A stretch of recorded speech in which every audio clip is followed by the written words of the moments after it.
অল্প কিছুদিনের ভোগের সামগ্রী মাত্র। সুম্মা মাওয়াহুম জাহান্নাম, তারপরে তাদের বাসস্থান জাহান্নামে চিরকাল। আল্লাহ এখানে বলছেন যে যারা হারাম ভোগ বিলাস করে, চরিত্রহীন, আর দুনিয়ার যা ইচ্ছা তাই খায়, যা ইচ্ছা তাই পান করে, তাদের কাছে জুসে আর মদে কোনো পার্থক্য নেই, গরুর গোস্ত আর শুকুরের গোস্তে কোনো পার্থক্য নেই। হ্যাঁ, তাদের কাছে তাইয়্যিবাত আর খাবায়েসে কোনো পার্থক্য নেই। তাদের কাছে বিবাহ শাদীর মাধ্যমে স্ত্রী আর গার্লফ্রেন্ডে কোনো পার্থক্য নেই।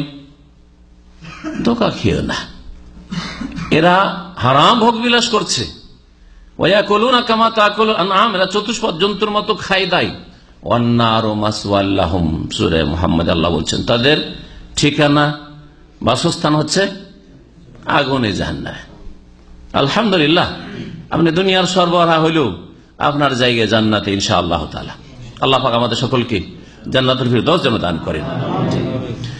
আল্লাহ পাক তারপরে বলছেন যে ভালো আর মন্দ যখন সমান হতে পারে না, কেউ যদি তোমার সাথে মন্দ আচরণ করে, ইদফা বিল্লাতি হি আহসান, যেটা অতি উত্তম, সে অতি উত্তম পন্থায় তুমি খারাপটা দূর করো। ভালো পন্থায় ভালো চরিত্র দেখিয়ে খারাপ চরিত্রের জবাব দাও। কেউ খারাপ আচরণ করছে, আপনার স্ত্রী খারাপ আচরণ করছে, একজন বোনের স্বামী খারাপ আচরণ করছে, আপনার ভাই খারাপ আচরণ করছে, আপনার ছেলে মেয়ে খারাপ আচরণ করছে, আপনার প্রতিবেশী খারাপ আচরণ করছে, ইত্যাদি ইত্যাদি, আপনার সাথী সঙ্গী রুমমেট খারাপ আচরণ করছে, ইদফা বিল্লাতি আহসান, খারাপের জবাব খারাপ দিয়ে দিও না। তাহলে তখন খারাপ দিয়ে জবাব দেওয়া দিয়ে শুরু হবে, যে যত পারে। এই দিয়ে কখনো সমাধান হয় না, এই দিয়ে কখনো আল্লাহর জমিনে শান্তি কায়েম হতে পারে না। ইদফা বিল্লাতি হি আহসান, যেটি বেশি উত্তম পন্থা, সেই উত্তম পন্থা দিয়েই কি করো, খারাপকে কি করো, দূর করো, দূর করার চেষ্টা করো। তাহলে হবে কি, ফাইজাল্লাযী বাইনাকা ওয়া বাইনাহু আদাওয়া, যার সাথে তোমার চরম শত্রুতা ছিল, সে শত্রু, সে তোমাকে খারাপ মনে করে, সে তোমাকে ঘৃণা করে, সে তোমার ক্ষয়ক্ষতি করার চেষ্টা করে, সেই জন্যই তো তোমাকে কষ্ট দিচ্ছে বা খারাপ আচরণ করছে। সে তোমার হিতাকাঙ্ক্ষী নয়, সে তোমার দরদি নয়, সে তোমার দুনিয়া আখিরাতের কল্যাণ চাই না। তার সাথে যখন ভালো আচরণ করি, তার খারাপটাও দূর করার চেষ্টা করবে, খারাপের জবাব ভালো দিয়ে দেবে। সে খারাপ করছে, আপনি ভালো করেন। সে আপনার সাথে বৈরিতা দেখাচ্ছে, আপনি তার সাথে মিত্রতা দেখান। তাহলে কি হবে, তাহলে হবে এই যে কান্নাহু ওয়ালিয়ুন হামিম, এমন একটি সময় আসবে যেই সময় তোমার অন্তরঙ্গ বন্ধুতে সে পরিণত হবে। আল্লাহ কোরআনের ভাষায় বলছে, আল্লাহ মানুষের স্বভাব জানেন। হ্যাঁ, মানুষের স্বভাব সম্পর্কে আল্লাহ পাক সবচেয়ে বেশি জানেন। যিনি সৃষ্টি করেছেন, আলা ইয়ালামু মান খালাক, যিনি সৃষ্টি করেছেন তিনি কি জানেন না? অবশ্যই জানেন যে খারাপকে খারাপ দিয়ে দূর করতে চাইলে আরো খারাপ হবে। কিন্তু খারাপকে যদি মন্দকে খারাপকে যদি ভালো দিয়ে আপনি দূর করতে চেষ্টা করেন, তাহলে এতে সমাধান হবে। যেমন বাহ্যিক পবিত্রতার ক্ষেত্রে, শরীরে পেশাব পায়খানা লেগে আছে, কাপড়ে পেশাব পায়খানা লেগে আছে, কাপড় ময়লা হয়ে আছে, তাহলে কি দিয়ে সাফ করতে হবে? কি দিয়ে পেশাব পায়খানা দূর করতে হবে? পানি দিয়ে দূর করতে হবে। ওযু নেই, হ্যাঁ তাই না, ওযু নেই, গোসল ফরজ হয়ে আছে, তাহলে এই নাপাকি কি দিয়ে দূর করতে হবে?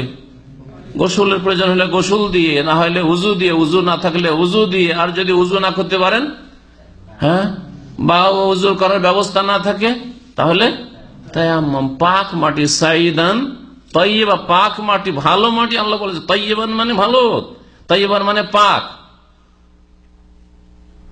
তাহলে এই ক্ষেত্রে, বিকল্পের ক্ষেত্রেও আল্লাহ পাক পানি নেই তখন সাইদান তাইয়্যিবা, পাক পবিত্র মাটি দিয়ে পবিত্রতা অর্জন করতে বলেছে।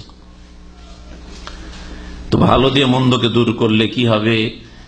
আপনার যে দুশ্মন ছিল, আপনার বাপ মায়ের দুশ্মন ছিল, সে একদিন বন্ধুতে কি হয়ে যাবে? পরিণত হবে। এটা দেখা যায় না?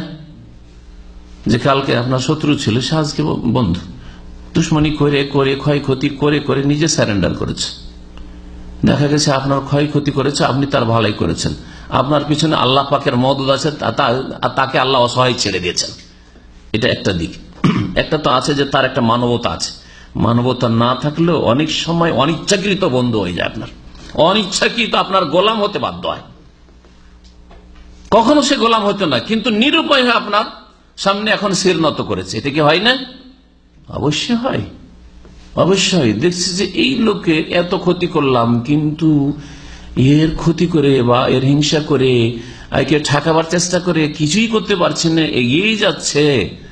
আর আমার বালা মুসিবত ছুটছে না, বিপদ আপদ ছুটছে না, দুর্ঘটনা ছুটছে না, অশান্তি ছুটছে না। তাহলে কারণটা কি? পাপ আমাকে ধরেছে, হ্যাঁ, পাপের কুফল আমাকে ভোগ করতে হচ্ছে। তখন সোজা হয়ে আপনার কাছে ভালো আচরণের সাথে আসবে, ভুল স্বীকার করবে। এইরকম বহু দিক হইতে পারে। আল্লাহ পাকের কথায় অনেক রহস্য রয়েছে যে এমন একটি সময় আসবে যেই সময় সে তোমার অন্তরঙ্গ বন্ধুতে পরিণত হবে, ভালো আচরণ করতে হবে। আল্লাহ পাক এই আয়াতে উৎসাহিত করেছেন। কোরআনে কারিমে বহু আয়াত রয়েছে। এই দুটি আয়াত সূরা কালামের আর সূরা ফুসসিলাতের পেশ করার পরে হাদিস থেকে আমি ভালো চরিত্রের ফজিলত বয়ান করব। অনেক হাদিস রয়েছে, আপনাদেরকে অধিকাংশ হাদিস, সবগুলি যদি না হয় এই মর্মের, অধিকাংশ সহি হাদিসগুলি আপনাদের সামনে আজকে আমি পেশ করার চেষ্টা করব। ভালো চরিত্রের কত ফায়দা, কত উপকারিতা। আপনি যদি চরিত্রবান হন, যার সাথে ভালো আচরণ করছেন ওর কাছে পাবেন, এই আশা কখনো করিয়েন না, না হলে কষ্ট পাবেন, কখনো আশা করিয়েন না। বাপ মায়ের কাছ থেকে ভালো পেতে হবে আমাকে, বাপ মায়ের সাথে ভালো করছি সেই জন্য, হ্যাঁ, স্ত্রীর সাথে ভালো করছি স্ত্রীর কাছ থেকে ভালো পেতে হবে, স্বামীর কাছ থেকে ভালো পেতে হবে, না, মানুষের কাছে, গায়রুল্লাহর কাছে আশা করিয়েন না। কার কাছে আশা করবেন? ভাইয়ের কাছ থেকে আশা করিয়েন না, বোনের কাছ থেকে আশা করিয়েন না।